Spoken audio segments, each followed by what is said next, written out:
Que país é esse do tamanho dos Estados Unidos, mas com quase a metade da sua população?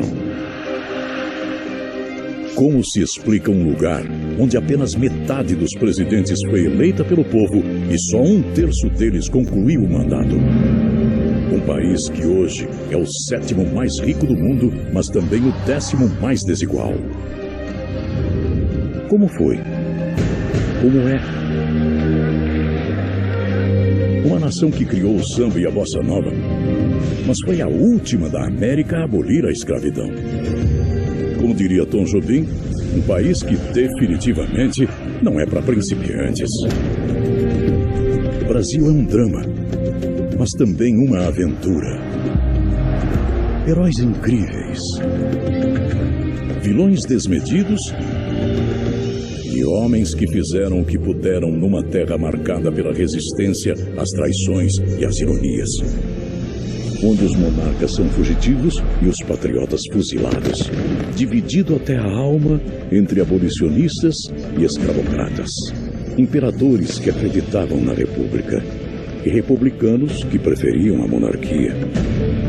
Um país de guerras, assassinatos e paixões, encontros e desencontros.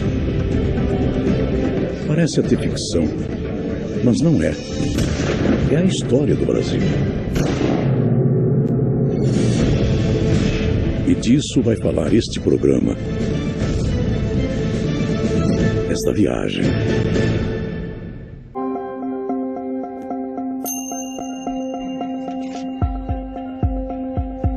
Agora que Napoleão tinha perdido a guerra, Dom João podia voltar para Portugal, não? Podia, mas é que Dom João criou raízes no Brasil. E para piorar, estava se preparando para comemorar, para celebrar 2 cerimônias capitais para uma realeza. Quais? Em primeiro lugar, o casamento de Dom Pedro com a Leopoldina e, por outro lado, a sua própria coroação. Estava gostando do Brasil, então. Mas os portugueses estavam gostando dele no Brasil, não? Não, cada vez gostavam menos dessa história, porque afinal eles queriam que a metrópole voltasse a ser metrópole e que a colônia voltasse a ser colônia. Depois de 1815, com o final da era de Napoleão, final da guerra, não havia mais motivo claro para ele ficar no Brasil. Sim. Bom, se ele não queria voltar, eu acho que a gente podia voltar a Portugal e ver o que acontece por lá. Vamos dar uma olhada. Vamos, vem.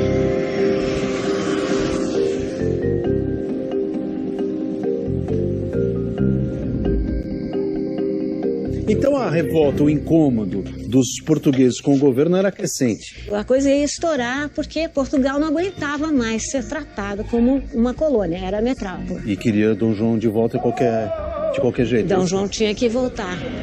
Foi, Dan. Vamos entrar? Vamos ver o que está acontecendo? Não, vamos lá. Vamos entrar. Gente, pera... Lili, peraí. Vocês têm que entender que esse rei, Dom João, é um rei fujão. Ainda é o nosso rei. O Dom João é um traidor, isso sim. Isso é um absurdo. Nós devemos tirar ele e toda a sua família do poder. Não diga asneira. Essa monarquia do jeito que está não vai chegar em lugar nenhum. Vocês são muito radicais. Dom João vai voltar. O senhor é um regenerador barato. Como é? Repita isso. É um regenerador barato. Repita isso. Estou dizendo. Tudo bem. Vamos voltar. Não adianta Dom João voltar e continuar absolutista. Ele deverá jurar a Constituição. E se não voltar, que pelo menos mande o filho. Existem basicamente 2 grupos políticos aqui em Portugal. Quais são? Os regeneradores e os realistas. Bom, dá pra ver que eles são adversários, né? Eles são adversários quando se trata de Portugal. Mas quando o assunto é Brasil, ambos se juntam e são basicamente recolonizadores. Os senhores falaram em Brasil? Não. Não, falando. Qual o problema? Falando. O que o senhor tá falando? O que eu falei? Agora? Você tá falando do Brasil, gente. Continua. Que vocês talvez... Talvez o quê? Talvez vocês... Sim, continue. Devessem pensar um pouco melhor, tratar melhor o Brasil. Com mais, não sei, com mais carinho, talvez. Com mais carinho. Mas não, calma. A revolução estourou! Acabam de tomar o campo de Santo Ovídio!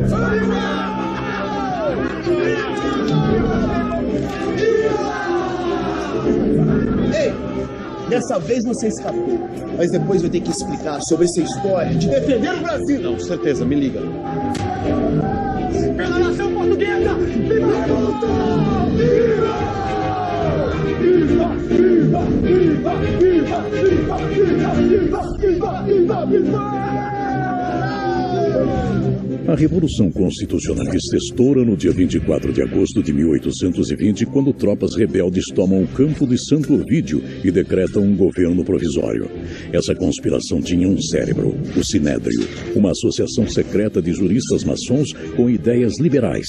Não liberais de comportamento, claro, porque queriam coisa séria, uma constituição que diminuísse o poder do rei. O movimento então chega a Lisboa e lá anunciaram uma eleição para escolher os deputados que escreveriam a nova Constituição do Império. Uma tremenda saia justa para Dom João, que precisaria decidir o que fazer. Mais uma vez, ele vai demorar para decidir. Ele vai oscilar e vai postergar a decisão, tanto que ele convocou 13 conselheiros para ajudar nessa decisão. 13. 13 opiniões. Quais eram as opiniões? Variavam também. Alguns queriam que Dom João voltasse aqui para Portugal. Sim. Outros que Dom Pedro voltasse para Portugal. Ah, Dom Pedro, o filho? O filho. Mas a situação se complicou porque Leopoldina, a esposa de Dom Pedro, estava grávida. E, por outro lado também, muitos acreditavam que Dom Pedro não estava à altura desse tipo de missão. Bom, situação complicada então por todos os lados. E ainda piorada, Por quê? porque a essas alturas também Pará e Bahia resolvem aderir a quem? Aos rebeldes Portugueses. Então, há pessoas no Brasil que apoiavam os rebeldes portugueses. Exatamente isso.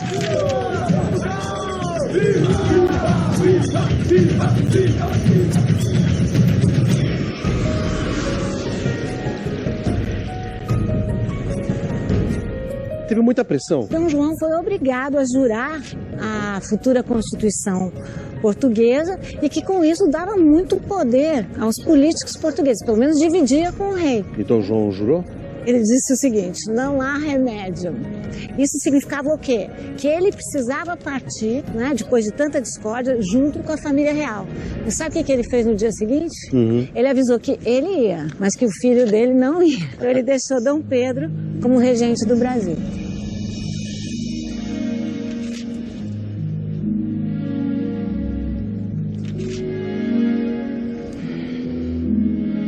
Adeus, meu filho. Adeus, minha mãe.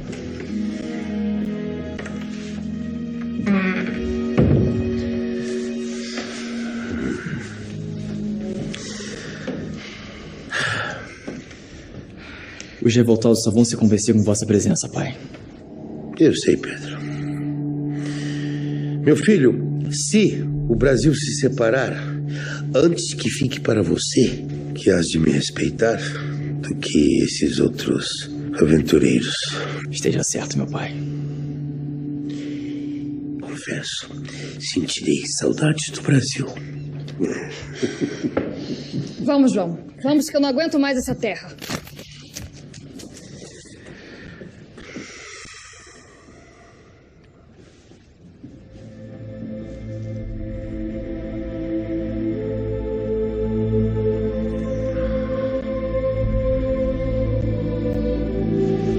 Fique com Deus, meu filho.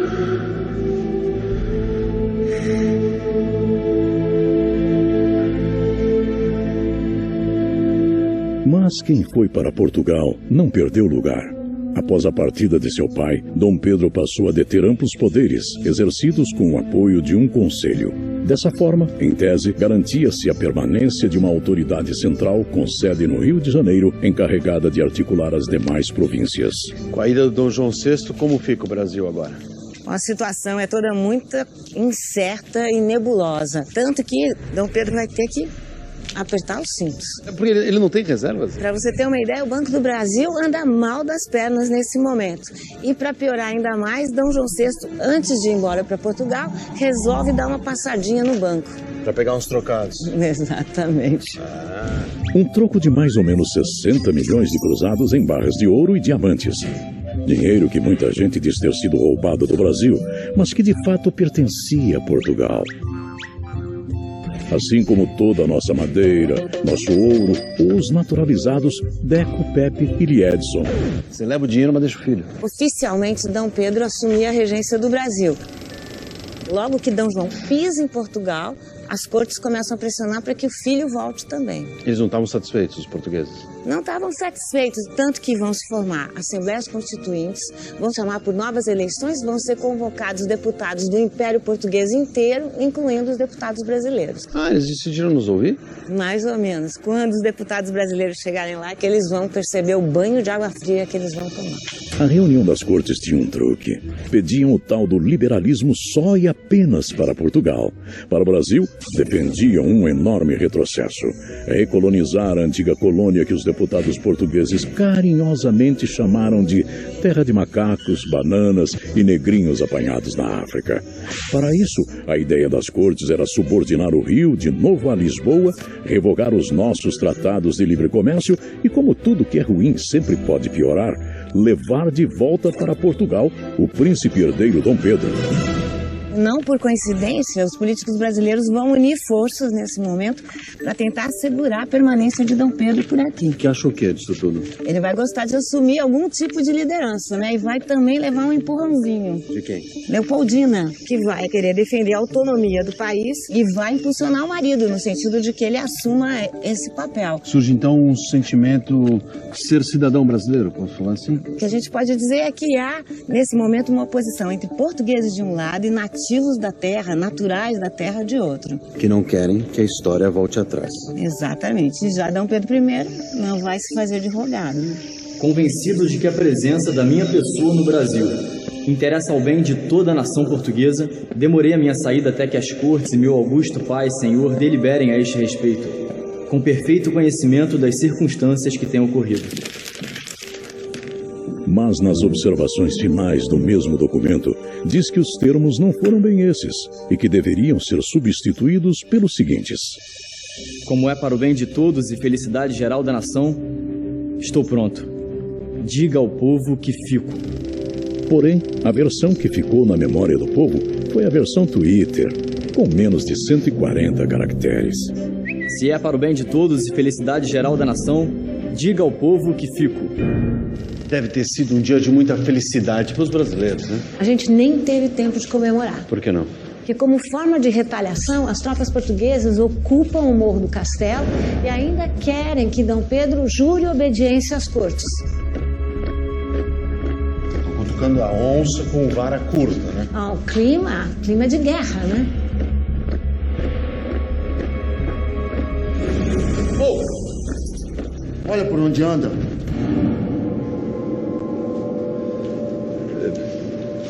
Portugueses contra brasileiros. Na verdade, o clima é de guerra civil.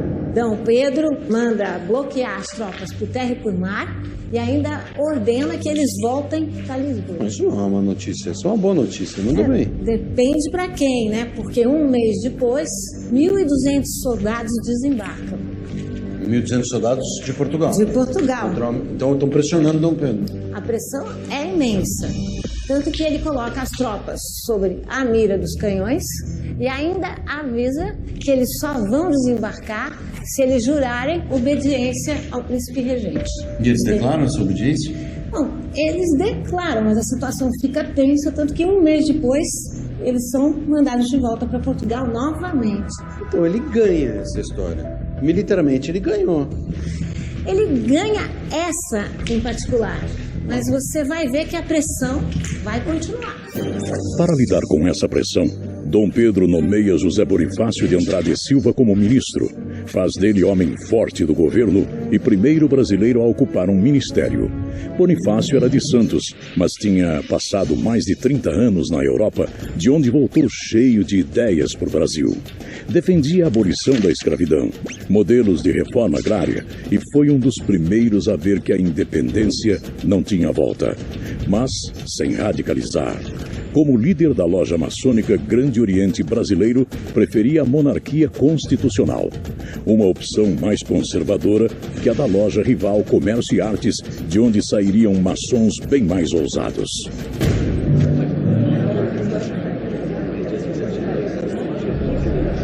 cada dia que passa eu me convenço mais que precisamos de um Brasil independente. Não é possível ficarmos eternamente submissos a Lisboa.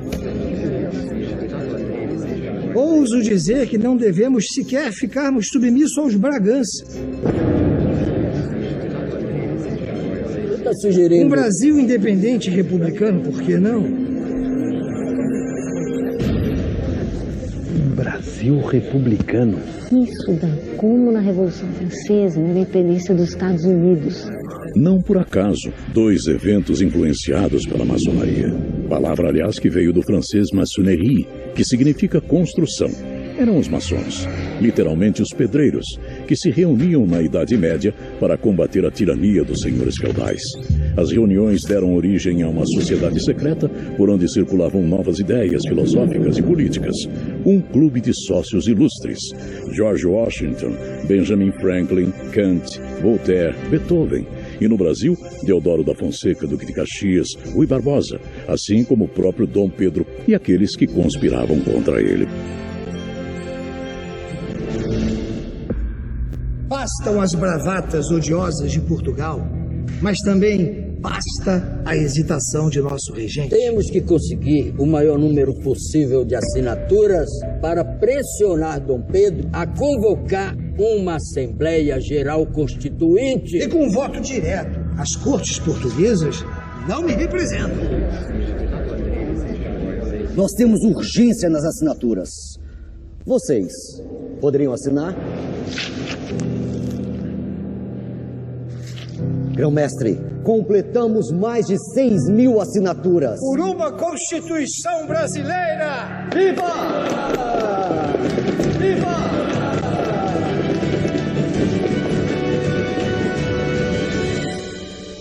Pô, tu fica imaginando, os brasileiros todos devem estar malucos pela independência, para que ela aconteça. Na verdade, nesse momento ainda não é uma unanimidade nacional, mas o sentimento vai crescendo, né? O próximo passo vai ser o famoso cumpra-se.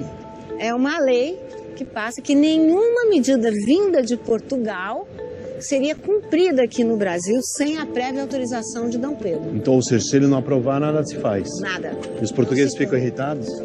Super irritados. O clima fica tenso mesmo. O que é que acontece? Bom, revoltas vão pipocar em todo o território.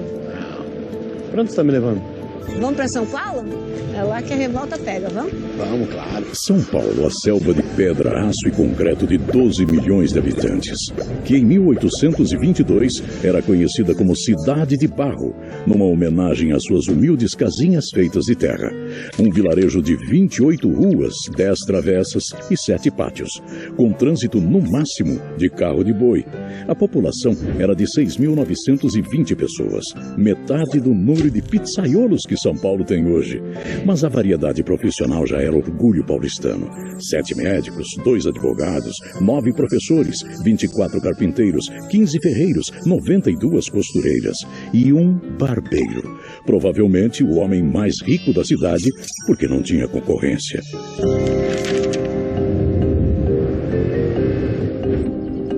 Tem uma coisa que eu nunca entendi direito.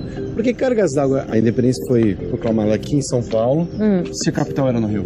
O maior questionamento à autoridade de Dom Pedro vai partir daqui, de São Paulo. Tanto que estoura uma rebelião popular e Dom Pedro tem que vir pessoalmente para acalmar os ânimos. E ele consegue? Os ânimos políticos, sim. E vamos dizer que a sua vida amorosa, não, porque tá bem animadinha. Bem animadinha? É porque esquenta o romance com Domitila. Domitila? É, Dona Domitila. Eu gosto desse nome. Bem Domitila. Ela era bem bonita. Ah, é? Animou Dom Pedro. Domitila tinha 25 anos quando esbarrou com Dom Pedro em Santos. Ele tinha 24. Galanteador que era. O príncipe apeou do cavalo e cumprimentou a jovem senhora, elogiando sua beleza. Domitila teria retribuído a cantada e os dois começaram um dos capítulos amorosos mais famosos de nossa história. Domitila virou a principal amante de Dom Pedro e teve com ele 5 filhos. Com o passar do tempo, Dom Pedro foi dando a ela títulos de nobreza. Em 1824, ela se tornou baronesa. Em 1825, viscondessa. E em 1826, marquesa de Santos. Domitila enriqueceu, intermediando favores na corte. Já no fim do reinado, Dom Pedro seria visto com maus olhos pela sociedade por misturar interesses pessoais com o Estado. Depois da separação dos dois, Domitila foi morar em São Paulo. Tinha posses e era independente. Para a época, pura ousadia. Tudo vai se precipitar, né? Precipitar mesmo. E Dom Pedro não tem tempo de voltar de São Paulo para o Rio. O caminho da independência já estava pavimentado, mas ela se torna inevitável. E o que faltava? Faltava um ato para que Dom Pedro pudesse assumir e se vestir de herói. No dia 28 de agosto, um navio vindo de Lisboa chega ao Rio trazendo notícias bombásticas. Os portugueses ordenam a volta imediata do príncipe e o fim dos privilégios brasileiros. Por privilégio, tudo aquilo que tinha livrado o Brasil do terrível pacto colonial.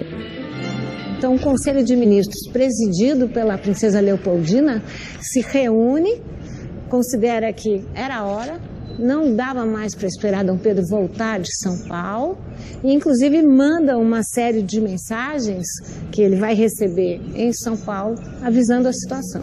O pacote tinha várias cartas, de José Bonifácio, de Antônio Carlos de Ribeiro de Andrada e da princesa Leopoldina, e o próprio ultimato dos portugueses. Como a pressa era grande, a encomenda foi no modo express da época.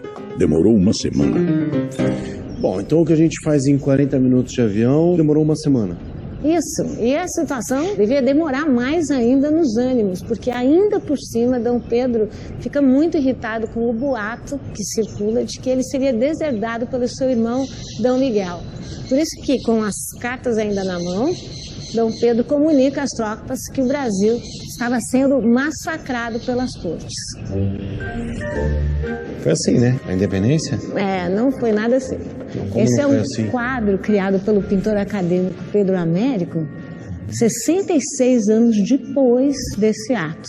Ele foi uma encomenda do Pedro II, no momento que o Império não ia bem, como uma tentativa de exaltação da monarquia. Essa é a grande imagem que a gente tem da independência. Todo mundo acha que foi assim.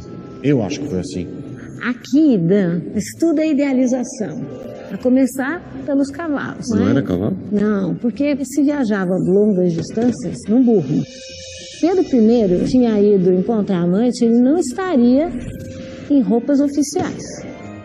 E esse bando de gente? Vieram exatamente os mensageiros, tem essa cena de que eles tiram os laços. Que eles estão arrancando a sua ligação com Portugal, seria isso? Exatamente, estão todos eles arrancando, mas são muito poucos. Você está vendo que tem alguém espiando lá no fundo, aqui tem um senhor de cartola e guarda-chuva. O que um senhor de cartola e guarda-chuva estaria fazendo no meio desse nada?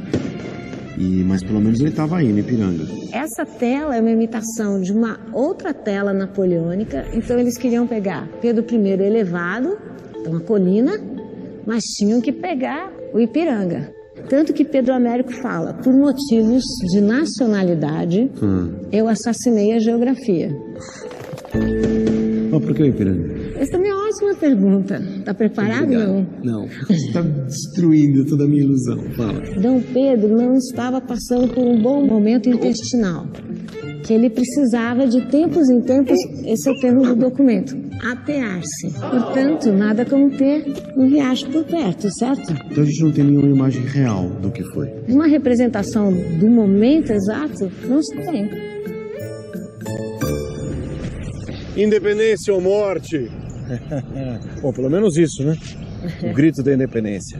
E tudo muda. Muda, sim, claro, porque o Brasil não é mais uma colônia. O Brasil é o único país das Américas que proclama a independência e continua uma monarquia. No resto da América Latina foram fundados 14 diferentes estados, todos republicanos. O Brasil é o único que consegue manter essa unidade. Com dois grandes símbolos, né? O imperador de um lado e a figura do império, que ficaria acima das diferenças regionais. E para você entender como eram, por exemplo, regiões como São Paulo e Rio de Janeiro ficaram sabendo da independência, outros mal se deram conta. E eles vão ter que fazer o quê? Então vão ter que espalhar essa notícia, né? Como? Construindo, de alguma forma, símbolos e emblemas nacionais. Uma bandeira, por exemplo. bandeira. A primeira bandeira do Brasil, obra de Debré, também era verde e amarela, mas nada de floresta e ouro como todo mundo pensa. O verde, na verdade, era a cor da Casa de Bragança, o amarelo da Casa de Lorena, na Áustria. O losango homenageava as bandeiras de Napoleão e tinha no centro plantas e armas imperiais, quase igual a de hoje. Ela durou até o fim da monarquia em 1889, quando Rui Barbosa propôs outra, inspirada nos Estados Unidos, que só durou 4 dias. De volta ao original, a ideia era ter o simpático lema positivista bem no meio, mas por algum mistério, o amor acabou de fora. Me parece fundamental na construção da ideia de um país você mostrar, você divulgar o máximo que você puder a imagem do seu líder, no caso aqui, imperador. Essa veiculação é fundamental, a imagem do chefe de Estado. Tanto que os políticos brasileiros agora vão caprichar demais em toda a simbologia que cerca a coroação de Pedro I em terras brasileiras. A coroação aconteceu em 1º de dezembro de 1822, bem no aniversário da dinastia dos Bragança em Portugal. O imperador apareceu num modelito ousado, com bota de montaria, túnica e manto verde e amarelo, misturando os símbolos de todos os lados para homenagear a tradição portuguesa e terra brasileira, coisa que, a bem da verdade, os portugueses mesmo odiaram, mas que para o novo país fazia muito sentido. Quem registra tudo isso? Olha, não foram só eles, mas tem muita coisa do Jean-Baptiste Debré e do Nicolas Antoine Tonnet. Inclusive, nesse momento, eles vão disputar pela representação da corte no Brasil. Tonnet com grandes paisagens, pinturas de escravos e quadros da corte. Debré com registros cotidianos do Rio, o retrato do próprio Dom João e abrindo larga vantagem sobre o adversário peças históricas como o pano de boca, primeiro símbolo oficial do Brasil independente. E importante por um detalhe, mostrava pela primeira vez brancos, negros e índios unidos na defesa da nova terra. Propaganda oficial, claro. Era importante criar essa imagem de país pacífico, mestiço, pelo menos nas gravuras, né? Mais uma vez, as elites queriam que nada mudasse. Como hoje em dia. É, exatamente. Nada mudou.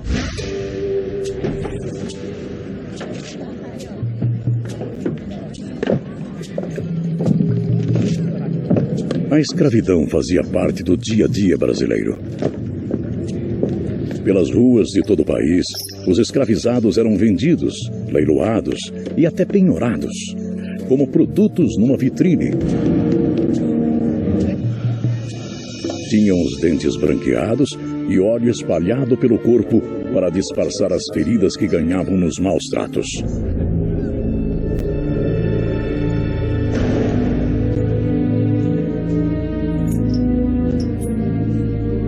Aos olhos da sociedade, uma situação natural, comum, quase banal, e que infelizmente não ia mudar tão cedo.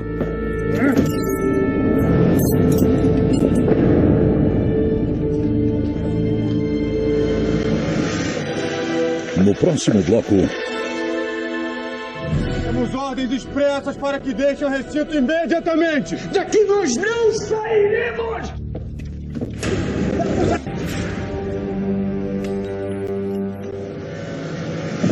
A escravidão fazia parte do dia a dia brasileiro.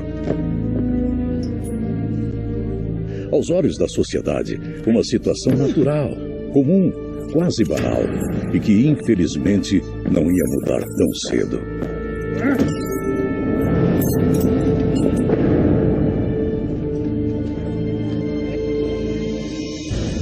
Internacionalmente, tinha muita desconfiança. Imagina uma monarquia cercada de repúblicas por todos os lados. Nacionalmente, o que precisava? Garantir o território, esse imenso território, com a centralidade do Rio. E o que aconteceu? As províncias do Norte e do Nordeste não foram leais ao Brasil, foram leais a Portugal. Então as províncias do Nordeste o quê? Se rebelaram? Se rebelaram e Portugal negociava diretamente com elas, provocando a fragmentação do país. É economia como é que estava? Não estava lá essas coisas, porque Dom João já tinha ido embora com parte das nossas receitas. E, para piorar a situação, nós assinamos um tratado em 1825 chamado de Aliança e Amizade. O Brasil pagava uma conta pesada para reconhecer a sua independência. Era como se o Brasil comprasse a sua independência e autonomia. O Brasil herda uma dívida que Portugal contraíra com a Inglaterra. Dá para você imaginar? Portugal tem a dívida, mas o Brasil que paga, é isso? Exatamente. Uma história mais ou menos assim. O Brasil, com a independência, ficou devendo a Portugal, que também devia à Inglaterra, que acabou emprestando dinheiro ao Brasil para que pagássemos Portugal, que por sua vez usou o dinheiro para quitar sua dívida com a própria Inglaterra. Resultado, o Brasil, que devia 2 milhões de libras a Portugal, como acordado no Tratado de Paz e Aliança, agora devia aos ingleses. Para comemorar, pelo menos sobrava um bom negócio. Ficaria por aqui a Biblioteca Real, que Portugal colocou no pacote por um preço salgado, mas à altura da maior biblioteca das Américas. Orgulho de uma nação independente. E agora também insolvente. O Brasil está quebrado, é isso? Está quebrado e dividido. Não por acaso, nos primeiros anos depois da independência, vamos dizer de 1822 a 1824, o debate todo girou em torno da nova Constituição brasileira. Vamos lá na Assembleia? Vamos. A Assembleia Constituinte, que deveria escrever a primeira Constituição brasileira, se reuniu em maio de 1823. Participavam todas as facções políticas. Os absolutistas, de maioria portuguesa, defendiam poder absoluto para Dom Pedro. Os liberais estavam divididos. Os moderados queriam diminuir o poder do imperador sem alterar a sociedade. E os exaltados queriam mudança, falando até em emancipação dos escravos e república. Por último, havia a corrente do próprio Bonifácio, monarquista constitucional, que ao longo da disputa perdeu sua força e o próprio cargo. A Assembleia durou 6 meses sem chegar num consenso e terminaria apresentando um projeto que faria Dom Pedro radicalizar.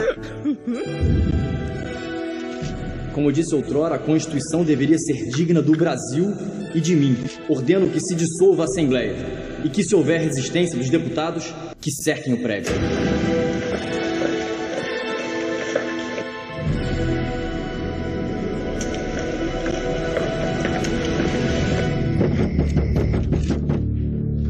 Há um exército lá fora. Nós só chegamos nessa situação, nobres deputados, por causa da nossa briga interna. Pela liberdade de expressão. Temos ordens expressas para que deixem o recinto imediatamente. Daqui nós não sairemos! Apesar da pressão do exército, os deputados reunidos permaneceram em sessão durante a madrugada. O episódio ficou conhecido como a Noite da Agulha. Só sairemos daqui pelas baionetas imperiais! Na manhã seguinte, a resistência dos deputados perdeu força. Solte-me! Apenas 6 deles foram deportados para a França, entre eles José Bonifácio e seus 2 irmãos.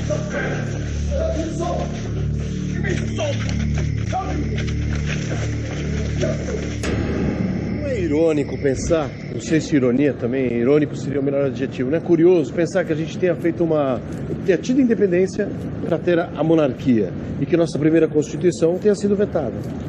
Dom Pedro teve tanto problema com os políticos brasileiros, que atretaram tanto com ele, que ele selecionou um grupo pequeno da sua confiança, em 15 dias, redigiu uma nova Constituição.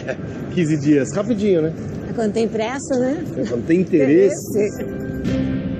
A Constituição de 1824 ficou conhecida como outorgada, por ter sido imposta por Dom Pedro. Ela tinha, além dos 3 poderes clássicos, um 4º poder, o poder moderador, que na prática anulava os outros 3 e dava superpoderes ao imperador.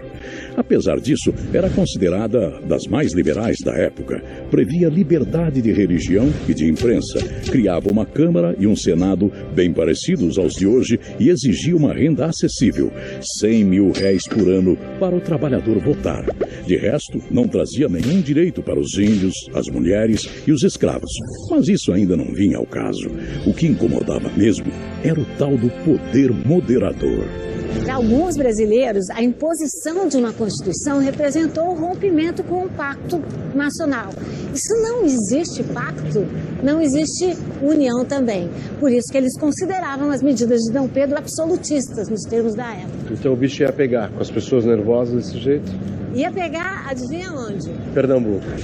onde estoura em 1824 a Confederação do Equador, liderada por Frei Joaquim do Amor Divino, o Frei Caneca, que tinha participado da Revolução de 1817 e amargado 4 anos de cadeia por isso. Em 1824, já livre, ele volta a protestar contra Dom Pedro. Sua Majestade está tão persuadido que a única atribuição que tem sobre os povos é o poder da força. Mas as tropas imperiais derrotam os rebeldes em Recife e Frei Caneca organiza uma divisão guerrilheira que ainda marcha por 3 meses, até que a divisão, exausta, se rende no Ceará e o bravo Frei acaba preso. Frei Caneca foi condenado à forca, mas todos os carrascos se recusaram a executá-lo. O Estado, então, reformulou a sentença e o condenou ao fuzilamento. Impessoal, o ato de cada soldado do pelotão era mais viável. Mesmo assim, os soldados não escondiam o mal-estar de assassinar Frei Caneca.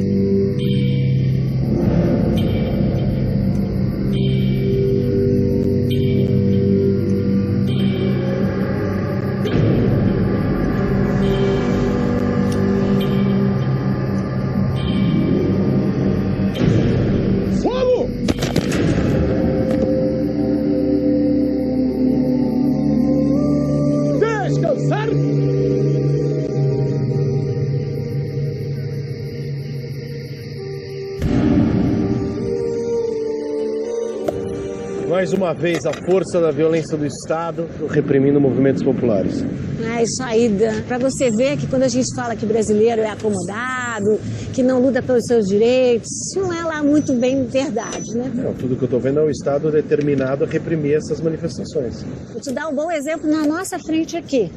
Na verdade, isso é um exemplo da história oficial, de como ela gosta de guardar algumas coisas e esquecer de muitas.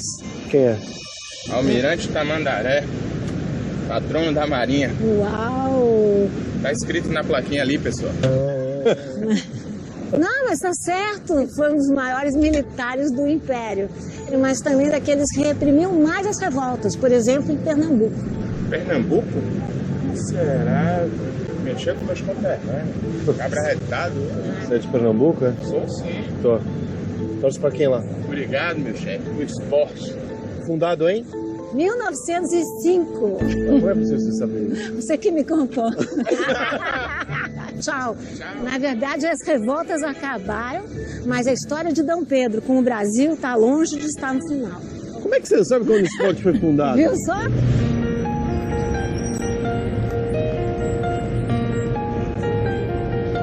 Então, Dona Leopoldina, manda uma série de cartas para sua irmã, para o seu pai, que era o poderoso imperador da Áustria, dizendo que ela se sentia bem feliz do lado de Dom Pedro. E aí, para piorar a história, em 1826, ela falece. Poxa, só drama de família. Bota drama. E lembra do ano 26, porque nesse ano mais um personagem sai da vida para entrar na história. Quem? Getúlio Vargas. Não. O pai dos pobres. Não, Dom João. Dom João? Em Portugal, em Lisboa. Deu no peito. Não, do século XIX. Né? Morreu de digestão, ceia farta. Morreu comendo, então? Foi. Obrigado. Traz alguma coisa pra beber. Pra beber o que você quer? Não sei, qualquer coisa, um suco, uma água, o que você quiser. Eu vou trazer tudo, então, qual que tem de líquido aí, tá? Você resolve que tô vendo uma decisão. Tá indeciso, né, Dan? Parece Dom João que atrapalhou muito a história com essa sua indecisão. Por quê? Porque a regência ficaria com a sua filha, Isabel Maria. Dom Pedro tinha direitos, no entanto era inconstitucional, porque ele não podia manter 2 reinos, certo? Brasil e Portugal. Exatamente. E depois ainda tinha Dom Miguel, que era irmão de Dom Pedro e que era o preferido da Carlota Joaquina. E como é que ele resolveu isso? Dona Maria, que é filha do Dom Pedro, vai casar com Dom Miguel. Deu pra entender? O tio casa com a sobrinha? Isso. O tio casa com a própria sobrinha. É uma palhaçada, uma perversão. Parece uma coisa... Sem limite. Pelo amor de Deus, hein? Eu não sei você, mas minha religião... Não permite, não. Faz uma coisa mais forte pro bebê, vai. Uma malvada. Tá certo, porque depois dessa precisa um negócio pra... né? Então 1826 foi um ano bem intenso. Em dezembro de 1826, morre a Leopoldina de parto, um parto muito complicado. Melhor morrer de um parto do que casar com... Um brinde. A quem? A perversão. Aldão João. Era uma vez uma história. Obrigado. Obrigada, hein? Simbora. Mas me conta uma coisa. Isso aí sem pagar? Cara, isso aí sem pagar. Oh, vocês esqueceram de pagar os pingos, os negócios, tudo. Cara, vem me dar um golpe. 50 anos aqui nunca aconteceu um negócio. No próximo bloco...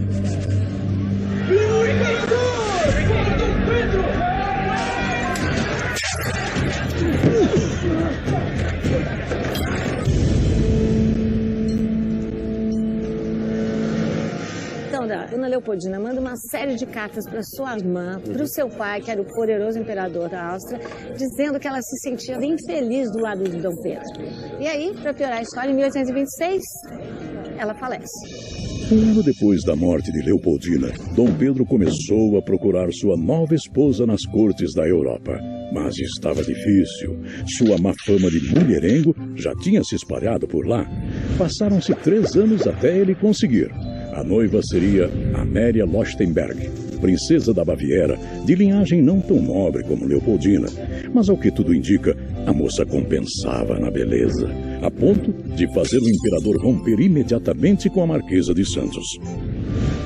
Olha, eu posso te garantir que a imagem de Dom Pedro não andava nada bem. Pela Europa circulou essa ideia de que ele tinha feito a imperatriz sofrer. Na política externa, ele perdia a banda oriental. E na política interna, ele era cada vez mais visto como um autoritário. E aposto que os oposicionistas se aproveitaram disso. Uma série de jornalistas começaram a fazer oposição. Um dos mais importantes era o Líbero Badaró, que tinha um jornal chamado O Observador Constitucional. E ele defendia abertamente que deveríamos ter uma monarquia federativa e constitucional e atacava o autoritarismo de Dom Pedro. E ele podia fazer isso, tinha liberdade de imprensa para fazer? Oficialmente tinha, mas na prática não era bem assim. Vai acontecer um incidente que turbina a crise do primeiro reinado. Líbero Badaró é assassinado. Liberdade... Não muito, né? O assassinato do jornalista Líbero Badaró em 20 de novembro de 1830 só piorou a indignação. Um boato dizia que Dom Pedro tinha protegido o mandante do crime que acabou solto. Outro que o imperador planejava calar a oposição dissolvendo a Assembleia num golpe absolutista. Tudo o que faltava para o conflito estourar.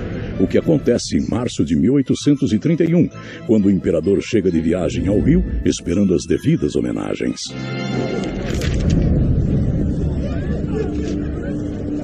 O que era para ser uma festa dos portugueses para o imperador, foi entendida como provocação aos brasileiros.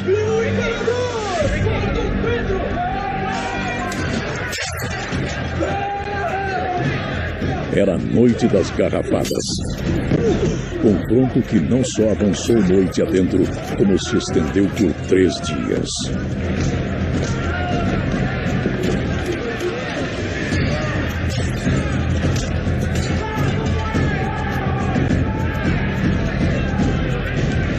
A Noite das Garrafadas complicou muito a situação política de Dom Pedro. Ele até o dia 5 de abril destitui o ministério, tenta compor um ministério só de brasileiros, mas a tensão estava incontrolável. E acontece o quê?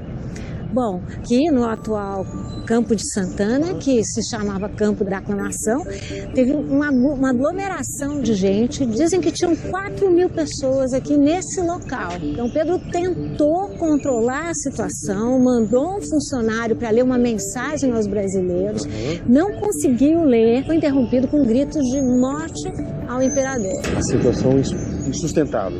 A gente pode considerar que aqui se deu o ritual que marca o final do primeiro reinado de Pedro I. E qual era a saída? A saída é aquela que a gente já conhece, né, Dan? Fazer as malas e partir para Portugal. Entre mim e o Brasil está tudo acabado.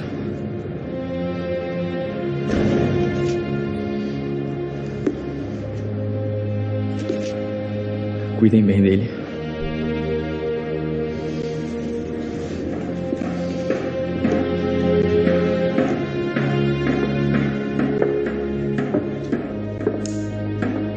O Brasil teria mais um rompimento pela metade. De novo, quem ficava por aqui era o herdeiro do Império do Brasil. Nosso país estava nas mãos de Pedro de Alcântara, futuro Pedro II.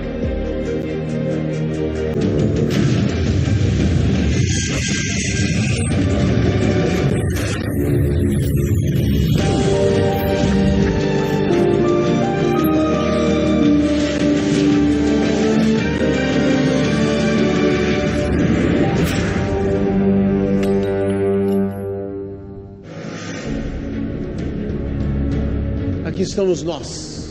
E eu estou curioso para saber como essa história continua. Com a abdicação de Dom Pedro I e com o príncipe herdeiro tendo apenas 5 anos de idade. 5 anos e 4 meses, mais exatamente, Mas né? não podendo governar até ter 18.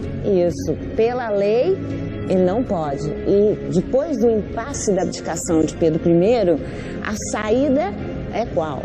Isolar o menino aqui no paço. Então é aqui que ele vai ficar esse tempo todo? Isso, é nesse palácio que ele vai passar os anos seguintes, protegido e isolado das expectativas dos políticos. Sim. Poxa, eu tava... Sua Alteza Imperial, permita-me. É aqui que Dom Pedro vai ter a sua educação cercado por professores. Olha que gracinha. Tá vendo? A menorzinha é a Chicá, a Francisca, a Dona Francisca. E a outra? A da esquerda é a Dona Januária. E a figura aqui de pé é Paulo Barbosa, o personagem mais influente do paço. Alteza, venho apenas lembrar do horário das aulas de equitação às 10 horas. E o jantar às 14. 14? O jantar? Isso. Os horários eram totalmente distintos. Essa é a primeira coisa para você prestar atenção. Além do mais, a ideia é mostrar um Dom Pedro erudito, maduro, tudo para construir o mito. Jantando as duas, você já fica mais velho, automaticamente. Mas se ele não é o imperador ainda, quem governa o país? A situação é a seguinte, ali, do lado do príncipe, tudo parece muito tranquilo e controlado. Porém, aqui, nas salas do poder, é onde mora, de fato, o problema político. Devemos ouvir o ministro da Justiça quanto antes. Mas onde está o ministro da Justiça? Boa pergunta. Vá chamá-lo, por favor. Quem são esses caras? Então, esses são justamente os políticos que assumem o poder nesse momento de vacância e vão ficar no poder até 1831. É o início do período das regências. Exatamente. Primeiro, a regência será uma regência trina e depois uma regência una. Esses 3, por exemplo, vão ficar no poder durante 4 longos anos. A situação está mais complicada do que parece. Bastante complicada. Ministro. Serei breve, vossas senhorias. O que venho comunicar-lhes é que o velho fantasma da divisão ameaça perigosamente este país. Pelos que os senhores leram, é o que nos recomendo, ministro. Aumentar a repressão e combater as rebeliões que se espalham por esse país usando a Guarda Nacional que acabamos de criar. Espero concordarmos todos. Então, é isso. Enquanto as coisas estão calmas aqui, ele está preocupado com as rebeliões lá fora. Porque lá fora, o bicho está pegando. Totalmente. São rebeliões plurais de norte a sul do país. Setembrada no Maranhão, novembrada em Pernambuco, insurreição do Crato no Ceará, revolta dos Guanais na Bahia, das Carrancas em Minas, das Rusgas no que hoje é o Mato Grosso, e de volta ao Nordeste, carneiradas, revolta dos Malês e cabanagem. No outro extremo, revolta dos farrapos no Rio Grande do Sul, e haja fôlego. Sabinada na Bahia, balaiada no Maranhão e revolta de Manuel Congo no Rio. Uma prova que de cordial e pacífico o brasileiro só tem mesmo a fama. Acho que eles vão ficar lá um tempo ainda, né? Wanda, porque essas revoltas foram todas bastante violentas, cada uma à sua maneira. Já ouviu falar de uma revolta de escravos muçulmanos? Não. Na madrugada de 25 de janeiro de 1835, Salvador assistiu à maior rebelião escrava urbana da Bahia e provavelmente de todo o Brasil. No comando do levante estava a Sociedade dos Malês, como eram conhecidos os africanos muçulmanos escravizados. A mistura explosiva de escravidão, política e religião transformou Salvador em campo de batalha.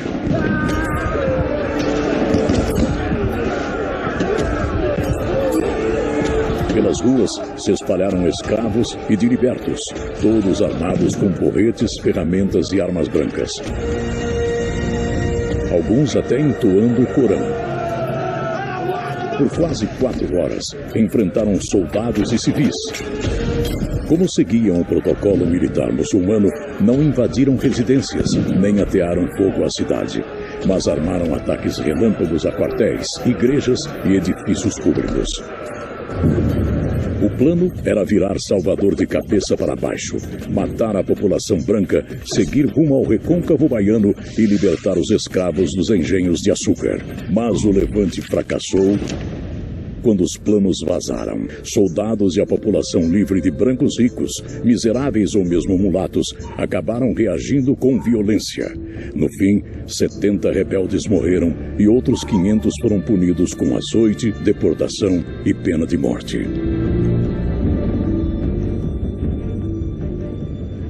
Eu não imaginava uma rebelião de escravos desse tamanho. Imensa. Daí o medo da monarquia do chamado haitismo, ou seja, da existência de uma revolução de escravos vitoriosa, como aquela que aconteceu no Haiti em 1791. Medo que fazia o Nordeste ferver. Em 1837, na Bahia, estourou a Sabinada, liderada por Sabino Barroso, um professor de medicina descendente de escravos. Os rebeldes conseguiram o que os malês nem sonhavam. Conquistaram Salvador e declararam a independência da Bahia. A 2.000 quilômetros dali, no Pará, a cabanagem também radicalizava. Revoltosos conquistaram Belém, levaram o movimento ao Pará e Amazonas e ousaram pedir o fim da escravidão.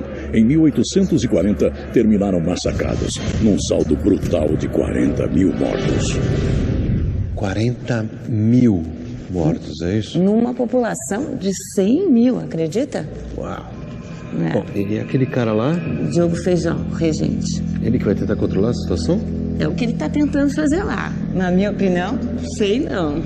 Diogo Antônio Feijó tornou-se regente único em 1835 graças ao ato adicional que havia unificado a regência.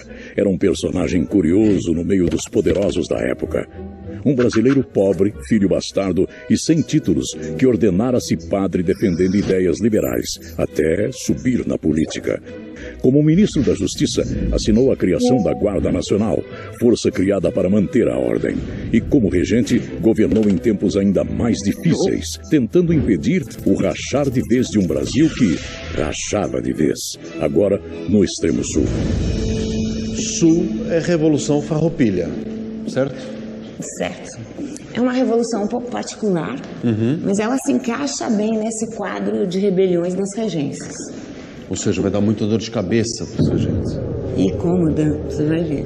Mais longa revolta regencial. A Farroupilha sobreviveu à regência e desafiou a monarquia. Seu nome, Farroupilha, vinha da menção maldosa às roupas esfarrapadas dos rebeldes, que de início lutavam contra privilégios portugueses e só depois abraçaram a República e o federalismo num sem fim de batalhas que revelou heróis como Bento Gonçalves, Giuseppe e Anita Garibaldi.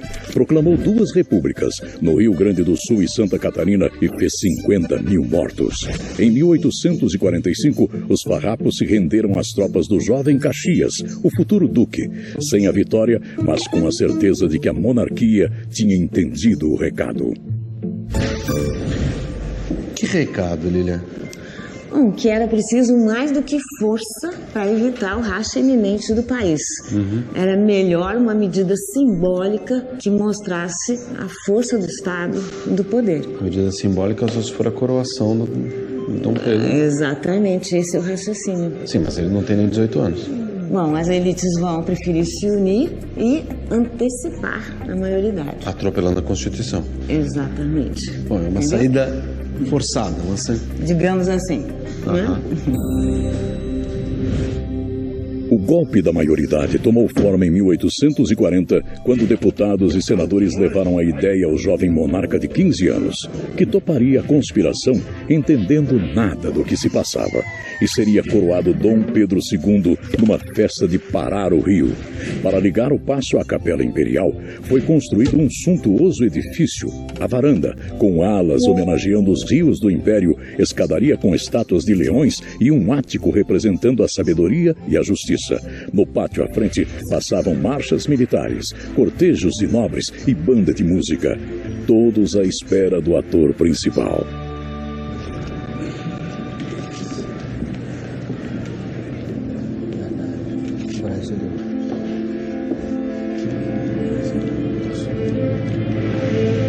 Eu achei que aqui era a saída.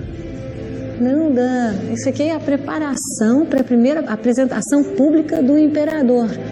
Mas vou expor um menino tão inexperiente, vale a pena? Vai valer a pena, porque a ideia era produzir um símbolo que garantisse a manutenção do país. Por isso as elites investiram pesado nessa manobra. Preparado, Vossa Majestade. Não deve ter sido de graça, né? O preço é a manutenção dos privilégios, a manutenção do latifúndio e da mão de obra escrava. O que estão esperando, homens? Está quase na hora do imperador saudar o povo. Traga as vestes. Essa manobra vai dar certo na prática? Não muito, porque vão estourar rebeliões por todo lado. Vão ajudar ou vão atrapalhar? A gente? A gente aqui? Bom, acho melhor a gente sair. É melhor a gente sair daqui, né? Tá legal. Olha só, hein?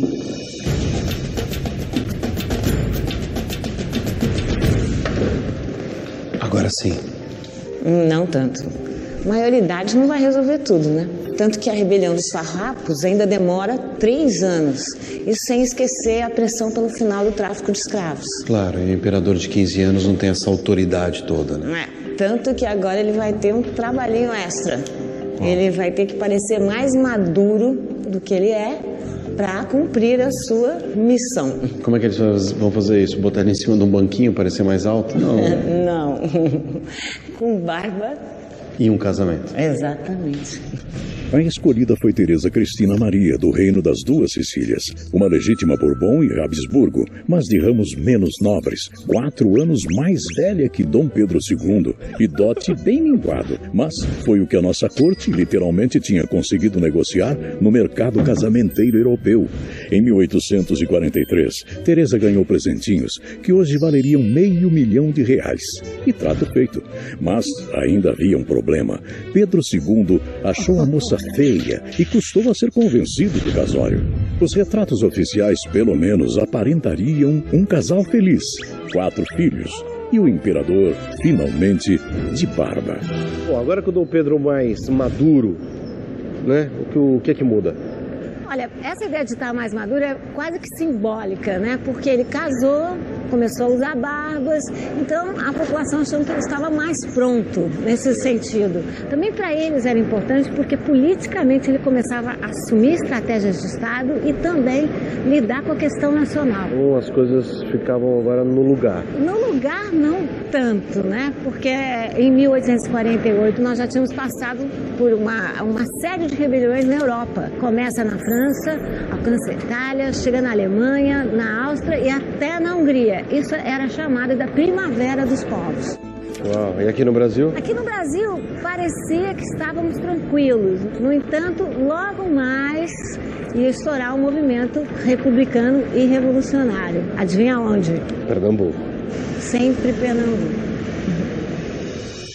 A Revolução Praieira, de 1848, o último suspiro dos revolucionários republicanos, que também acabaram derrotados pela monarquia.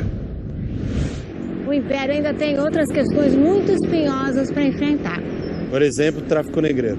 Isso, que na época era chamado também de o terrível comércio de almas. Você lembra daquela lei de 1831? Nós falamos de repressão, claro. Tráfico. Espera para inglês ver, cara. Totalmente. E sabia que a expressão vem daí?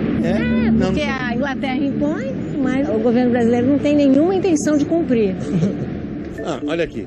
A repressão ao tráfico é uma ameaça à liberdade. É uma contradição total. Isso é resultado da pressão dos traficantes, que são muito poderosos e ricos, que estão reagindo ao direito que os ingleses têm desde 1845 de afundar os navios suspeitos na costa brasileira. Direito de afundar?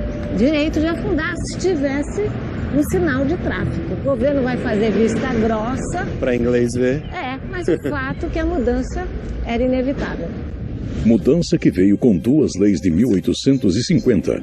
Lei Eusébio de Queiroz, que acabava de vez com o tráfico negreiro, e Lei de Terras, que dificultava a compra de terras por pequenos agricultores e imigrantes, em favor, claro, do grande fazendeiro. Resultado, com o preço do escravo lá em cima, uma saída era compensar trazendo a primeira leva de imigrantes europeus. O formato da imigração vai mesmo mudar nas décadas seguintes, mas a necessidade de mão de obra nas fazendas continua a aumentar. Você sabe o motivo? O aumento do preço do café. Uma história nova, a entrada do café. Bom, uma sorte para todos, né? Um pouco de sorte todo mundo precisa. O império que eu diga. O império que eu diga. E, na verdade, o que vai acontecer é que o final, a extinção oficial do tráfico coincide com a alta do preço do café. Que relação tem as duas coisas? Com o final do tráfico, o capital gasto em escravos é liberado. Pode então ser finalmente investido em outros negócios. Ao mesmo tempo, a demanda pelo café vai aumentar, o que implica em mais mão de obra escrava e, ao mesmo tempo, mais lucro. Que é um ciclo vicioso de... É um ciclo total. O lucro era tal nesse momento que, enfim, o café virou um símbolo da nacionalidade e também uma moda entre as elites. Uma moda pra lá de lucrativa. O Brasil detinha o quase monopólio do café, que caía nas graças de europeus e americanos. Resultado, um boom nas vendas, que de cafezinho em cafezinho fez a receita geral do Império multiplicar por 5. Isso aqui é que nem ouro. É ouro verde, como a gente fala aqui no Vale do Paraíba. Isso explica porque aqui, nessa região especial, mas no Brasil de uma forma geral, a partir de 1850, o café garante uma economia estável e próspera. Olha, e vocês vão levar quantas sacas? Não sei quantas sacas, a gente pode começar com um cafezinho, talvez. Opa, então vou servir para vocês agora. O melhor café do Brasil, hein? Obrigado. Ele vai ficar chateado se eu falar que eu prefiro o café mineiro? Mas não vai dar certo, porque nessa época não tinha nem café em Minas, certo? O café entra pelo Rio, vai para São Paulo e só no final do século XIX que chega em Minas Gerais. Obrigada. Obrigado. Então é aqui que nasce o costume do cafezinho brasileiro. É aqui. E no Rio, a moda era tal que os ramos de café acabam migrando para as porcelanas, para os títulos de nobreza, estavam por toda parte. Bom para todo mundo, me parece, né? Café em alta, fim do tráfico. Não dá para confundir, né? Final do tráfico é uma coisa, final da escravidão é outra. No Brasil ainda, o trabalho pesado continuava a ser feito por afrodescendentes, todo. A dependência que o Império tinha da escravidão não ia acabar do dia para a noite, nem com a Lei Eusébio de Queiroz. Muito lucrativo, desde bem antes da chegada de Dom João, o comércio de almas deixaria sequelas.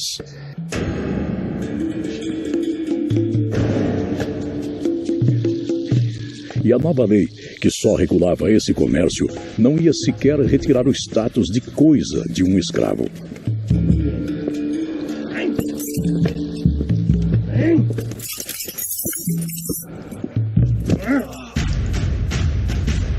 Na década de 1850, o preço de um escravizado tinha pulado de 150 mil réis para 300 mil réis, algo próximo a um carro de 50 mil réis. E esse mercado, sem reposição pelo mar, ia se transferir para o interior. Escravos sairiam do Nordeste rumo ao Sudeste, onde o café exigia mão de obra.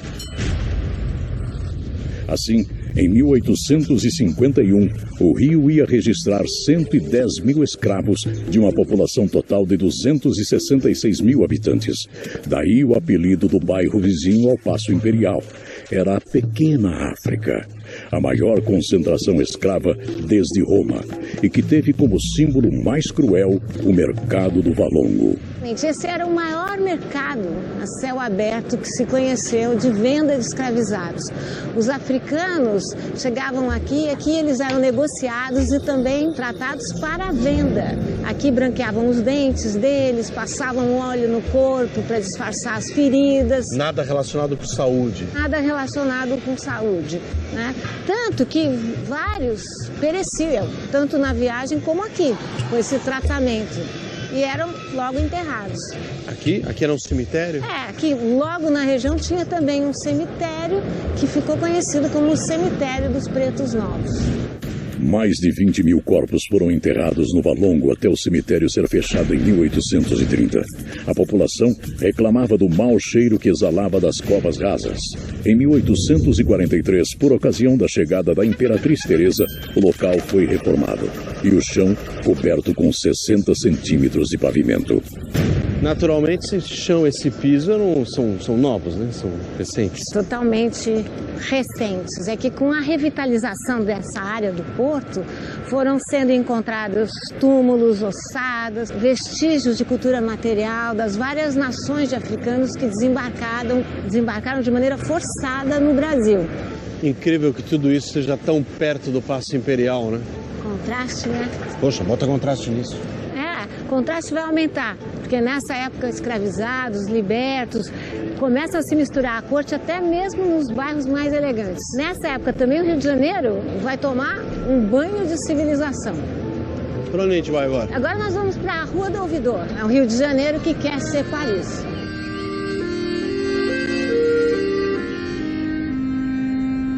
Na verdade, a elite carioca tentou fazer desse local, da Rua do Ouvidor, uma espécie de Paris tropical, né? Um lugar onde eles pudessem ser vistos, que pudessem irem a teatros, né? Enfim, também fizeram uma série de benesses. Colocam paralelepípedos no chão, a luz a gás, o esgoto, vem o telégrafo e até os carros mais puxados a burro, sabe? Certo, mas ao redor? Ao redor, o aspecto era totalmente rural. O resto do país, então, tudo continuava igual. Em 1854, é inaugurada a primeira linha de trem, que era muito importante, você tem que pensar, para um império com essas proporções continentais. Unificava. Claro. O responsável por isso? Barão de Mauá. O período de bonança do Império entre 1850 a 1870 ficou conhecido como Era Mauá, numa menção a Irineu Evangelista de Souza, o Barão de Mauá, mais bem-sucedido empresário e banqueiro brasileiro do século XIX. Em 1854, Mauá inaugurou a primeira ferrovia do Brasil, a Companhia Estrada de Ferro Dom Pedro II. Que ligava o Rio a Petrópolis, cidade fundada em 1843 e destino de férias favorito do imperador.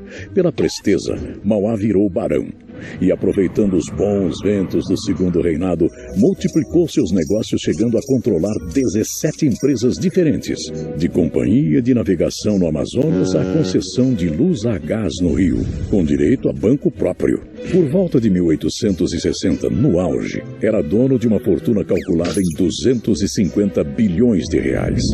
Já ouviu falar da Era Mauá, né? Sim. Acabou de ouvir. Uhum.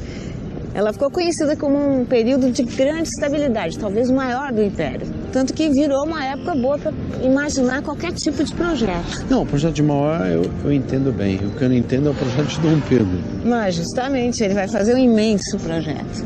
Ele vai construir um modelo de nação. Projeto oficial que Pedro II deixou registrado em suas anotações.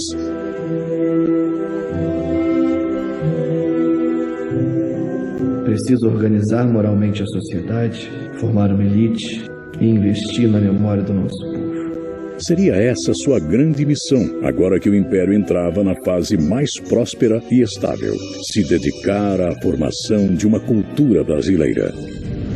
Para isso, Pedro II criou o IHGB, o Instituto Histórico e Geográfico Brasileiro, no próprio Paço, um quartel-general da cultura por onde circulava gente como Gonçalves de Magalhães, José de Alencar e Victor Meirelles, todos ligados ao movimento indigenista, devidamente patrocinados pelo mentor desse império tropical, o próprio Pedro II, fiel frequentador do IHGB, que dizem os registros, só faltava para viajar de férias à sua querida Petrópolis. O palácio ficou pronto em 1856. Dom Pedro gostou tanto de lá que ele passou 40 verões em Petrópolis, tomando uma fresca e criando um projeto nacional. Qual era o projeto?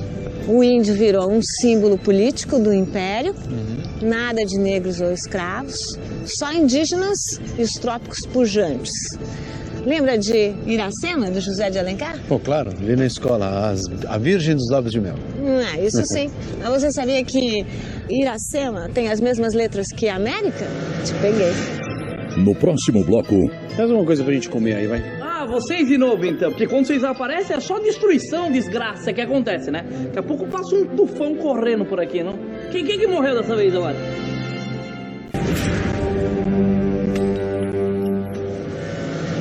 O índio virou um símbolo político do império, nada de negros ou escravos, só indígenas e os trópicos pujantes.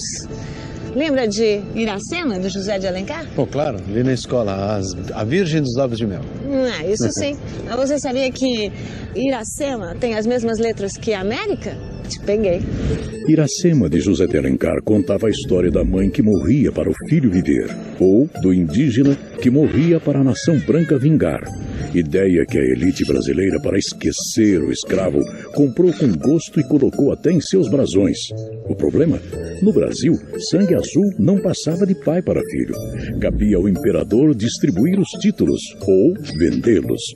Duque, pelo equivalente a 315 mil reais. Marquês, 260 mil. Conde, 200 mil. E barão, pechincha, por apenas 72 mil reais. E assim, Dom Pedro II concederia 1.439 títulos para a elite brasileira brincar de nobreza. Bom, só faltava aprender como ser nobre no Brasil. Por isso que nessa época vai ter uma verdadeira febre de manuais de etiqueta. Os manuais da época diziam o quê? Eram um pouquinho diferentes, porque eles ensinavam a como se portar na sociedade da corte. Vou te dar um exemplo ótimo. Era proibido falar a mesma piada 3 vezes numa festa. Gostou dessa? Poxa, meu pai estaria perdido. Ele gosta de repetir quando uma piada dá certo. Bom, enfim, era isso? Pelo menos eles ensinavam como se portar nessas situações, em sociedade. Sair bem na foto, claro. Sair bem na foto.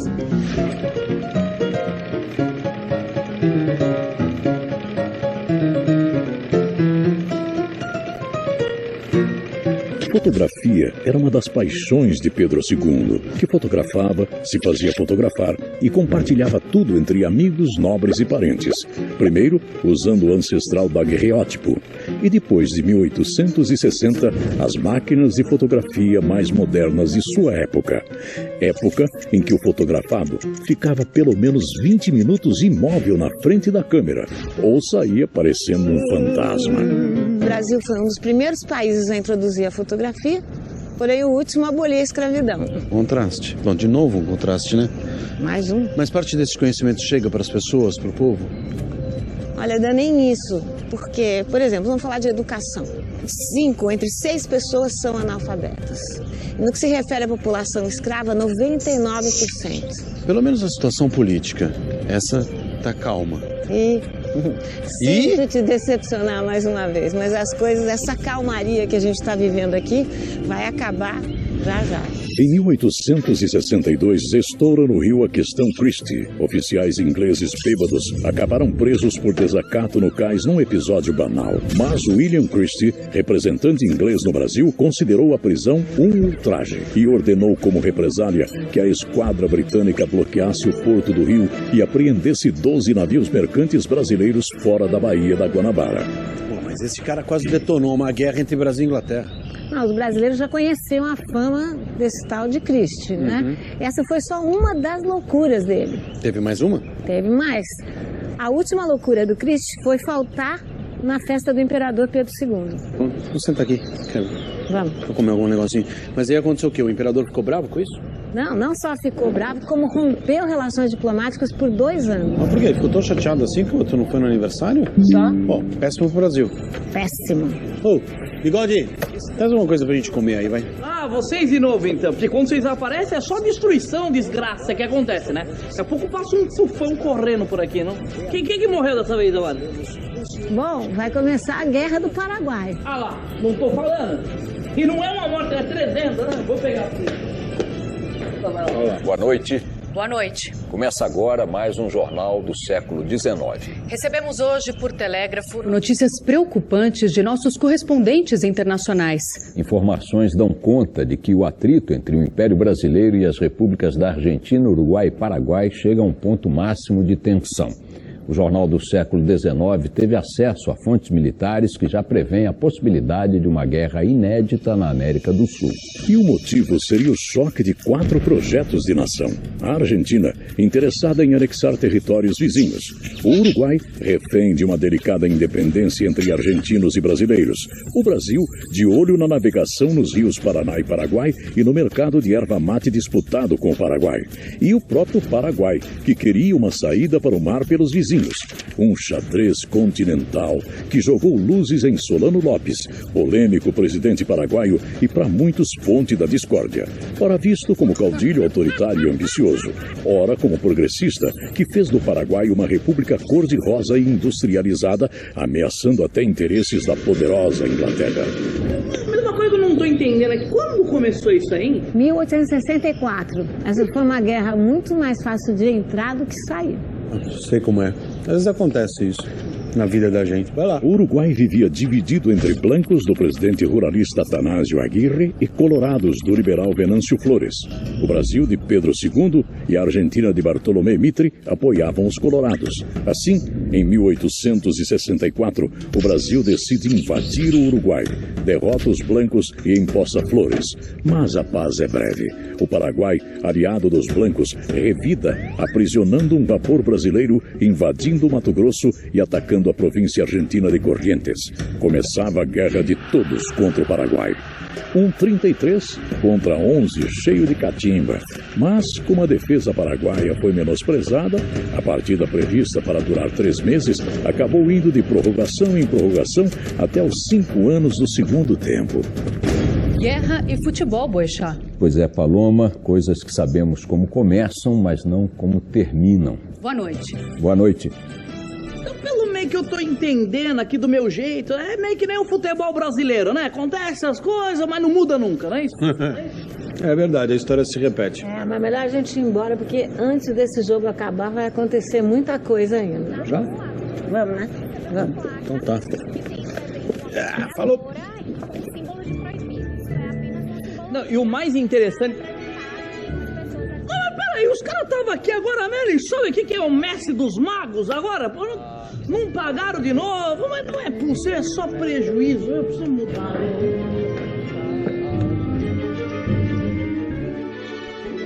Que clima, hein? Tensão. Vai piorar, Dan. Em 1865, o Brasil, Argentina e Uruguai vão assinar agora a Tríplice Aliança e determinam nesse tratado que eles só negociam paz com a deposição do Solano Lopes. Poxa, e Dom Pedro, ele concorda com isso? Ele não é o imperador das artes, das letras e topa a guerra?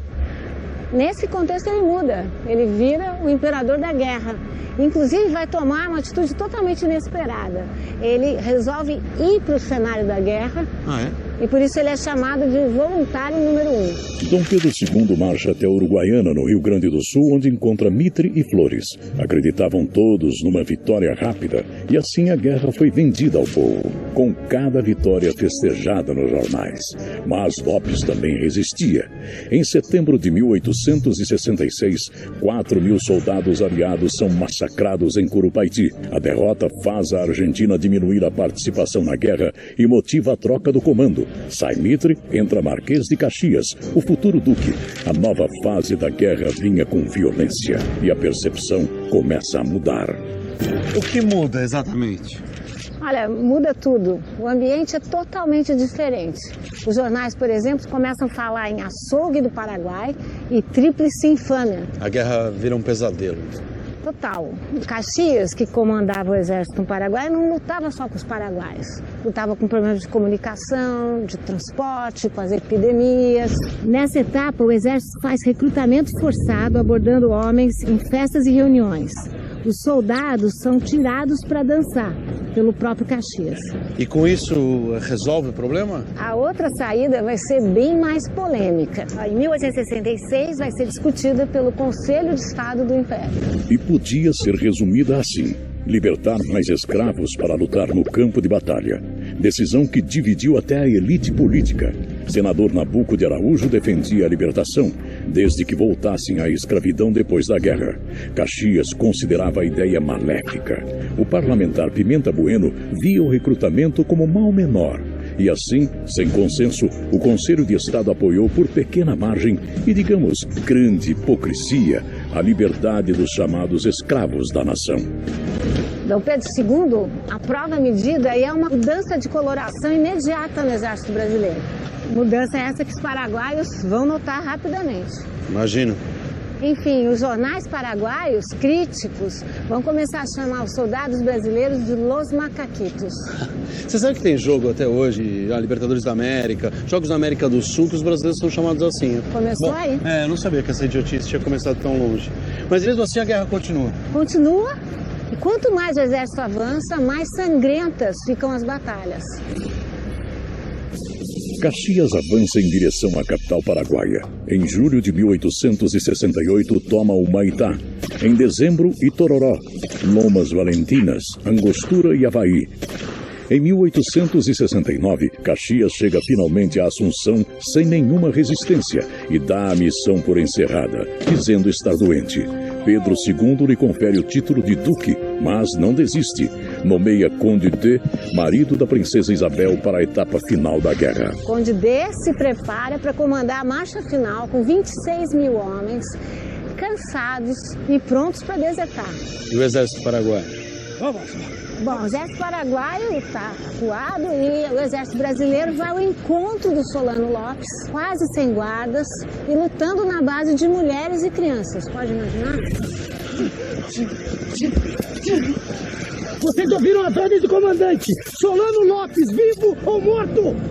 Eu imagino. Mas imagino que Dom Pedro também não quer recuar, porque agora ele quer se vingar. Ele não aguentou aparecer nos jornais, nos desenhos dos jornais, com um exército de macaquitos e ele próprio com orelha e rabo. No próximo bloco... Rendam-se! Luta!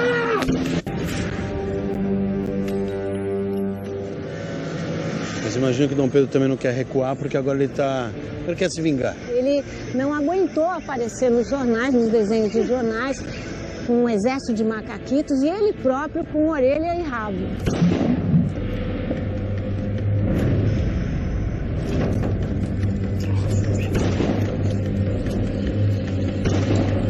Presta atenção! Devemos seguir! Não pare!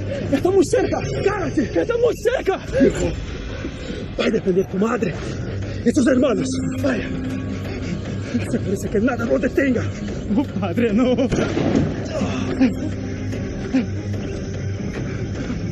Isso não depende de você, soldado. Vaya. Vamos, vamos, vamos, vamos.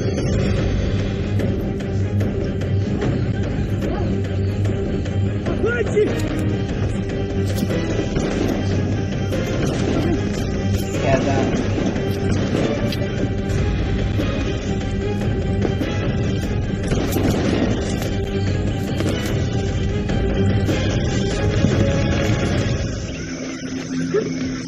Rendam-se! Luta!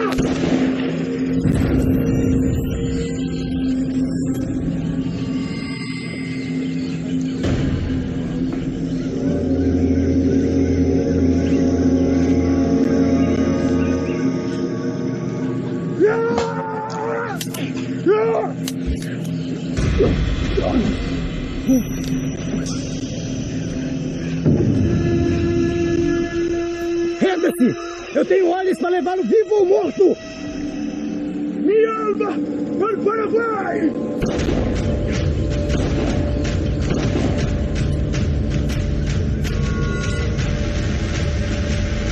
O Brasil vence a guerra, mas o resultado é vexaminoso. Uma guerra vergonhosa. Não à toa, a Tríplice Aliança passa a história como Tríplice Infâmia. Viva o Brasil!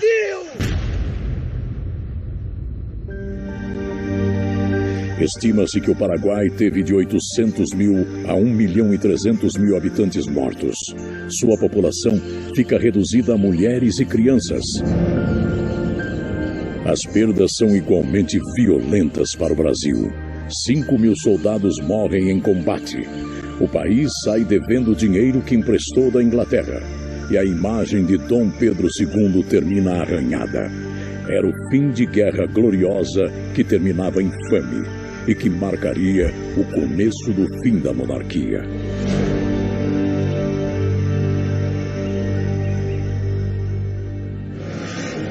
No próximo episódio de Era uma Vez uma História. Vocês ouviram? Somos todos responsáveis por esses crimes. Levou. Eu sou fazendeiro. E vocês? O que estão fazendo aqui? Estão olhando o quê? O que é isso aqui? Isso o quê? O povo não apoia esse regime de opressão? Negro fujão sempre houve. Quando você nasceu? Eu, 1855. Por quê? Porque é disso que precisamos. Fica tranquilo, um dia vai ter valor. A situação entre escravocratas e abolicionistas está cada vez mais tensa.